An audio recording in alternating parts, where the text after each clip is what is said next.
Iniesta. I co dalej? Są Lauda. Jest Debussy, Reveille. Xabi Alonso.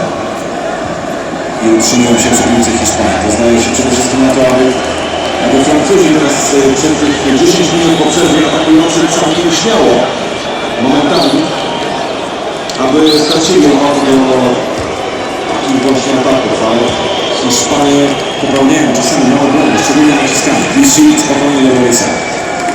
Tak, tutaj zaimponował w pierwszej akcji.